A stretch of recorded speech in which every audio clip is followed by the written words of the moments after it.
तो आप सभी का स्वागत है दोस्तों आज की इस क्लास में। और मैं प्रॉफिट एंड लॉस पढ़ा रहा हूँ, बिल्कुल बेसिक टू एडवांस पढ़ाने वाला हूँ। आप इन वीडियो में बने रहें और मेरी सभी वीडियो को ध्यान से देखना, ठीक है दोस्तों। तो आज की क्लास हम शुरू करते हैं, ठीक है। चलो, तो क्या कह रहे हैं यहाँ पर, क्वेश्चन देखिए। क्वेश्चन कह रहा है संतरों का क्रय मूल्य 9 संतरों का, यार ये क्या है, 12 संतरे किधर चले गए? अबे यार 12 संतरे पीछे आ गए हैं ना।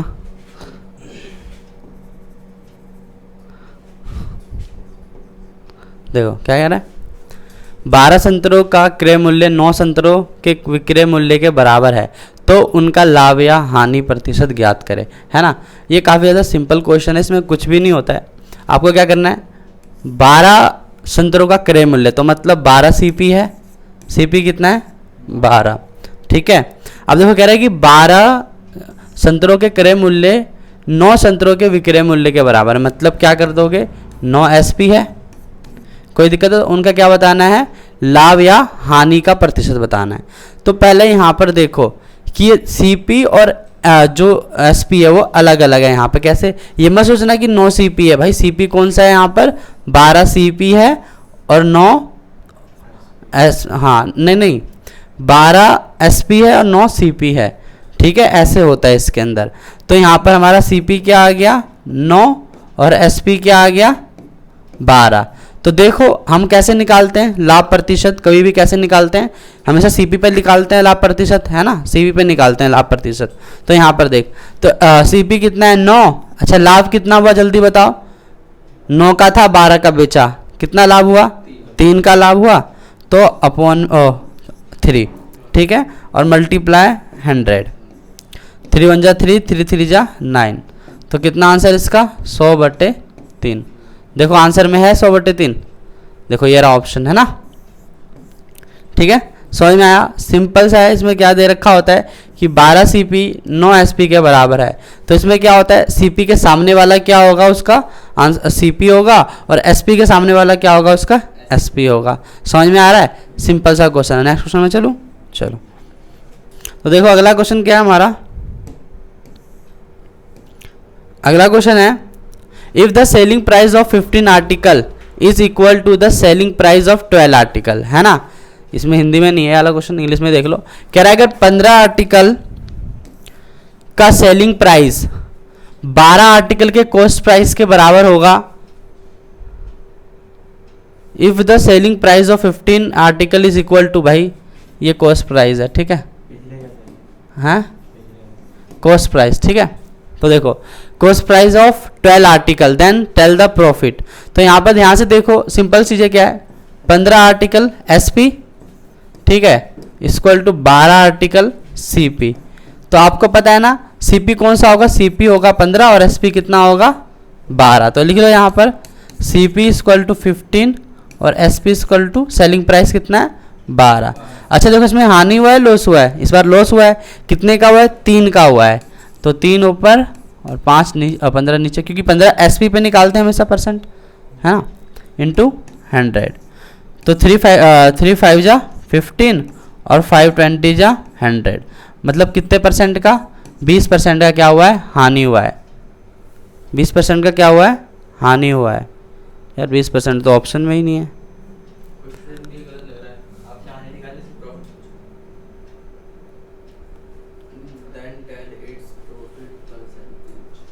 अबे ये ना डाटा में हेर फेर है, क्वेश्चन बिल्कुल ठीक लिखा है मैंने।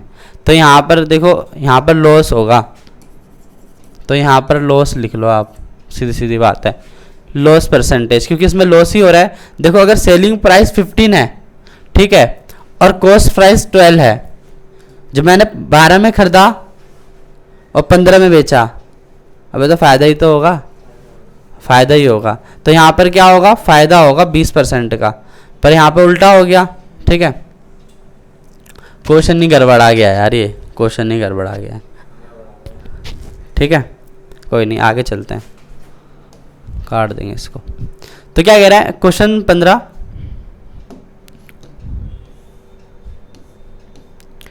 क्या कह रहा है, 5 वस्तुओं के क्रय मूल्य 5 वस्तुओं के विक्रय मूल्य 3 वस्तुओं के क्रय मूल्य के बराबर है, तो उसका लाभ या हानि प्रतिशत ज्ञात कीजिए।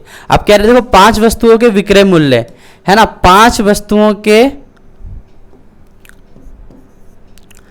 वस्तुओं के विक्रय मूल्य मतलब एसपी 5 एसपी इक्वल टू और कितने 3 वस्तुओं के क्रय मूल्य के बराबर है।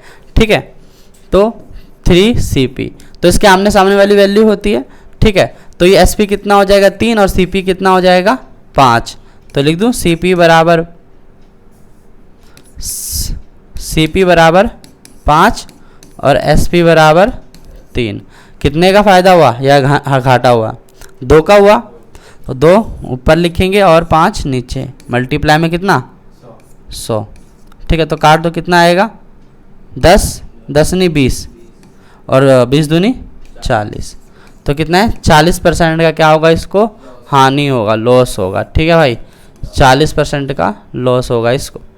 ठीक है, चलो नेक्स्ट क्वेश्चन पर चलते हैं। अब अगला क्वेश्चन क्या है, कह रहे ध्यान से देखिए,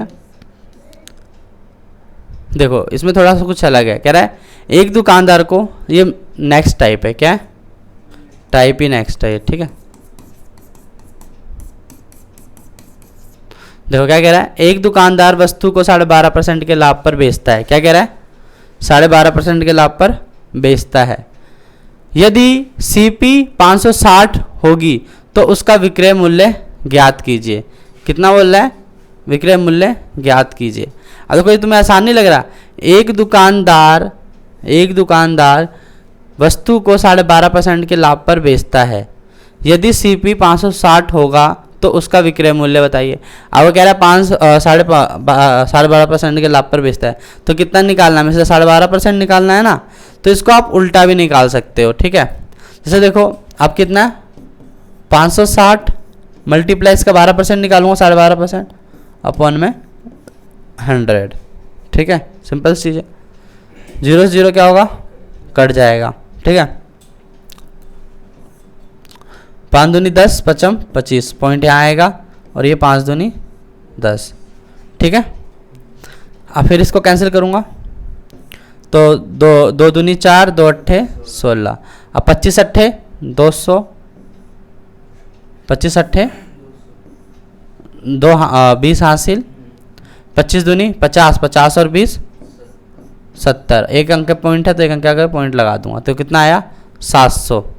ठीक है ना, अब देखो 700 आया मतलब 70, क्योंकि एक पॉइंट यहाँ पे लगा है, मतलब 70 रुपये का क्या हुआ, इसको प्रॉफिट हुआ।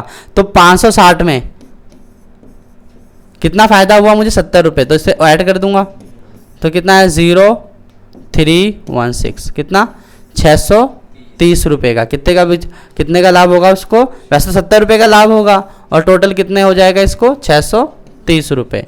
समझ में आया, सिंपल सा क्वेश्चन था और कुछ नहीं है। कैसे देखो सारा कह रहे हैं 12.5% के लाभ पर बेचेगा, है ना, 12.5% के लाभ पर बेचने के लिए तो कह रहा है, और उसका मूलधन कितना है, CP कितना है 560 है। 560 का अगर मैं 12.5% निकालूंगा 70 रुपये हो जाएगा, और 70 रुपये को इसमें जोड़ दूंगा तो टोटल वैल्यू आ जाएगी, अमाउंट, है ना। वही समझो कि 560 रुपये लिया 12.5% पर, है ना, 1 साल का साधारण ब्याज वही है, सेम टू सेम। ठीक है, आगे चलो।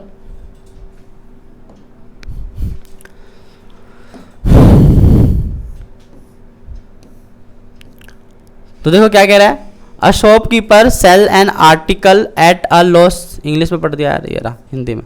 देखो ये इसका मतलब क्या है, पहले से लिख देता हूँ, यह है 16(2/3%। ठीक है, वो लिखा नहीं जा रहा था तो ऐसे लिख दिया। देखो एक दुकानदार किसी वस्तु को 16(2/3 की हानि पर बेचता है। यदि उसका क्रय मूल्य 360 है तो विक्रय मूल्य ज्ञात कीजिए। क्या कह रहा है, विक्रय मूल्य ज्ञात कीजिए। अब कितने परसेंट में उसने बेचा है, अब जितना भी होगा उसमें से इतना परसेंट घटा देंगे, सिंपल चीज़ है। तो फटाफट इसका इतना परसेंट निकाल लो, तो 360 गुना में 16.5 को मैं क्या लिख सकता हूँ, 16×3 मतलब 50/3, है ना, 50/3 इंटू में 100। ठीक है, कोई दिक्कत, देखो तो कट जाएगा ना, 50 से कम 50, 50 दूनी 100, ये भी कट जाएगा ना, 3 एकम 3, 3 दूनी 6 0, ये भी कट जाएगा ना 60। कितने रुपए का हानि हुआ उसको, 60 रुपये का हानि हुआ। कितने रुपए का हानि हुआ? 60 रुपये का हानि हुआ। तो मैं 360 रुपये में से 60 रुपये घटा दूंगा तो कितना आ जाएगा? 300। यार ऑप्शन में तो 300 है ही नहीं।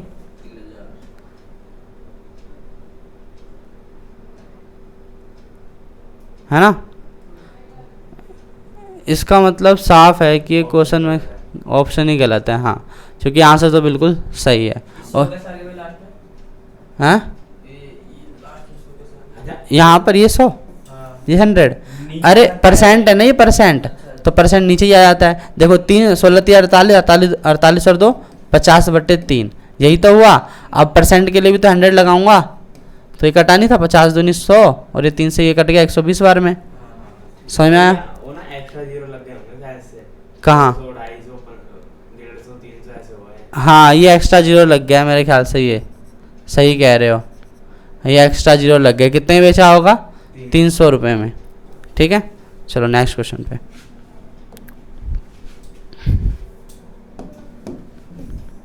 हैं यहाँ पे 300 400 है। चलो ठीक है, देखो एक दुकानदार किसी वस्तु को, इसका मतलब है हाँ 66 सही 2/3%। ठीक है, देखो एक दुकानदार किसी वस्तु को 66 सही 2/3 हानि पर बेचता है किसी वस्तु को। ठीक है, यदि उस वस्तु का क्रय मूल्य 1200 रुपये रहा हो तो उसका विक्रय मूल्य ज्ञात कीजिए। ठीक है, अगर क्रय मूल्य 1200 रुपये रहा हो तो विक्रय मूल्य ज्ञात करना है। तो सिंपल चीज़ है, इतना प्रॉफिट, इतना हानि निकाल के घटा देंगे उसमें से क्रय मूल्य से, तो पता चल जाएगा कितने रुपए का उसने बेचा है ना? तो देखो कितने का है?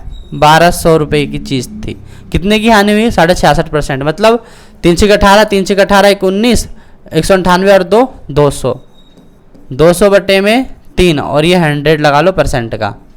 2 0 से 2 0 कैंसिल, 3 चौक 12। ठीक है, और ये 00। ठीक है, तो 2 8 2 चौक 8, 800 रुपये का क्या हुआ? इसको लॉस हुआ। तो उसने कितने रुपए का बेचा होगा फाइनली उस चीज़ को? तो 1200 में से क्या कर दोगे? 800 रुपये माइनस कर दोगे, 0 0 और ये 4। कितना आया आंसर? 400 रुपये में उस बेचारे ने बेचा। ठीक है, तो ये हमारा आंसर। समझ में आ रहा है अच्छे से? चलो ठीक है, नेक्स्ट क्वेश्चन देखो। क्वेश्चन नंबर 20, किसी वस्तु को 524 में बेचने पर, किसी वस्तु को 524 में बेचने पर, किसी वस्तु को 524 में बेचने पर उतना ही लाभ होता है जितना उसे 452 में बेचने पर हानि होती है। तो उस वस्तु का क्रय मूल्य ज्ञात करो। बहुत ही सिंपल क्वेश्चन है, अगर ऐसा कभी क्वेश्चन है ना तो आंख बंद करके करना है। जितना उसको लाभ होता है उतना ही उसे हानि होता है। इतना बोल दो तो क्या है कि दोनों वैल्यू को क्या कर दो? ऐड कर दो। क्या कर दो? ऐड। 524 और 452 दोनों को ऐड कर दो। ठीक है, 6 7 और ये कितना है? 9। और फाइनली से कितने से भाग कर दो? 2 से डिवाइड कर दो। क्या कर दो? 2 से डिवाइड कर दो, हमारा आंसर आ जाएगा। समझ में आ रहा है? देखो काट दो, 2 चौक 8, 2 अट्ठे 16, 2 अट्ठे 16, कितना? 488। यार 488 तो ऑप्शन में ही नहीं है। देखो ये ऑप्शन, ये 0 लिखा गया 8 के बदले। ठीक है ना, कितना है? 488। ठीक है, दोनों को जोड़कर 2 से भाग कर दो। ठीक है, क्या आ जाएगा? हमारा आंसर आ जाएगा। सिंपल सा है। अगर ऐसा लिखा हो किसी वस्तु को 524 में बेचने पर उतना ही लाभ होता है जितना उसे जितने पैसे में बेचने पर, मतलब चाहे कुछ भी लिखा हो, यहाँ पे लिखा है 452 में बेचने पर हानि होती है, तो उस वस्तु का क्रय मूल्य ज्ञात कीजिए। तो क्रय मूल्य कितना है? 488 रुपये। समझ में आया? सीपी निकल गया। आगे सेम क्वेश्चन है ये, देखो सेम क्वेश्चन है ये, जरा से ध्यान से देखो क्या कह रहा है। कह रहा है यदि किसी वस्तु को 425 रुपये में बेचने से उतना ही लाभ होता है जितना उसे 355 में बेचने से हानि होता है, तो उस वस्तु का क्रय मूल्य बताइए। बताइए, है ना? आसान है ना? बिल्कुल। ऐड कर दो और 2 से डिवाइड कर दो भाई। ऐड करेंगे तो कितना है? 425 और 355 में जोड़ दो। 425 और 355 कितना आ जाएगा भाई? 8 8 880। 2 से क्या कर दो? डिवाइड। 440। 440 कहाँ है? यार ऑप्शन में तो कोई ऑप्शन ही नहीं मिल रहा, सारे ऑप्शन गलत है क्या? कितना हो गया? 440। ठीक है ना, इतना ही आएगा ना, जोड़ लो एक बार और, क्या पता हमने गलत जोड़ दिया हो। देखो 5 5 10, 1 हासिल 8, 8 हो गया ना यार, 7 होगा, ये गलत कर दिया, ऐड गलत हो गया भाई, ऐड गलत हो गया। ध्यान देना भाई, कभी गलत पढ़ा दूँ। ये कितना 0, 1 हासिल 8 और ये 7, अब कर दो 2 से डिवाइड, है ना। आओ देखो क्या आएगा, 2 तिया 6 और 2 नीम 18 और ये 0 का 0, 200, 390। देखो ये रहा ना 390, यही है ना 390। सी ऑप्शन क्या है इसका, बिल्कुल राइट है। समझ में आया? ये क्वेश्चन में कुछ है? कुछ भी नहीं है। ये क्वेश्चन पहले पूछते थे, फिर भी आप पढ़ लो, बेसिक पढ़ रहे हो तो आना चाहिए। अब शायद ये क्वेश्चन नहीं पूछा जाता है, फिर भी बेसिक पढ़ना है तो पढ़ना पड़ेगा। देखो किसी वस्तु को बेचने, देखो किसी वस्तु को में क्या लिखा है यार, किसी वस्तु को में बेचा जाए, कितने में बेचा जाए? अरे यार इसमें गलत लिखा गया, यहाँ देख लो भाई इंग्लिश में। देखो if an item is sold for R8 900 instead of 550, the profit is the same % as the loss. ठीक है ना। देखो उसे 900 रुपये पे जितना लाभ होता है उतना उसे 500 बेचने पर हानि होती है, तो उसका क्या बताना है हमें? परसेंटेज बताना, पैसे बताने कि उसका क्रय मूल्य क्या था। ठीक है ना। तो देखो सेम चीज़ है, क्या करना है आपको, दोनों को जोड़ देना है और क्या करना है, 2 से डिवाइड कर देना है। 2 सत्ते 14, 2 दूनी 4, 2 पंचे 10, कितना आया? 725। 725 नहीं है कहीं भी ऑप्शन में? भैया उसमें वो बताना है ना, लॉस बताना है। लॉस बताना है? कहाँ लॉस बताना है? स्थान पर 550 हानि होती है। किसी वस्तु को 900 में बेचा जाए तो उतना ही प्रतिशत लाभ होता है जितना उसको 9% देगा। ये गलत लिखा गया है, क्वेश्चन ही गलत है भाई, क्वेश्चन नहीं गलत है, इसका आंसर कैसे बता देंगे सही। चलो अगला क्वेश्चन चलो, फिर भी आंसर उसका वैसा ही होगा जैसे मैंने बताया। इस अलग क्वेश्चन देखो, किसी वस्तु को 450 के स्थान पर 550 में बेचा जाता है तो उतने ही प्रतिशत लाभ होता है जितने प्रतिशत उसे हानि होती है। ठीक है, तो उस वस्तु का क्या बताना है हमें? क्रय मूल्य बताना है। तो सिंपल सा इन दोनों को ऐड कर दो, कितना आएगा? 1000। कितना हो जाएगा? 1000 हो जाएगा ना। 450 और 555 2 से डिवाइड कर दो, काटोगे तो कितना आएगा? 500। ये आंसर में है यार। ठीक है, गलत हो रहे क्वेश्चन क्योंकि टाइपिंग मिस्टेक हो गई है ना ज़्यादा। चलो ख़त्म हो गया क्वेश्चन, आज की क्लास यहीं तक था भाई। ठीक है, मिलते हैं किसी और क्लास में, जब तक के लिए बने रहें और इस चैनल को सब्सक्राइब कर लीजिए। चलो भाई क्वेश्चन करो तुम लोग।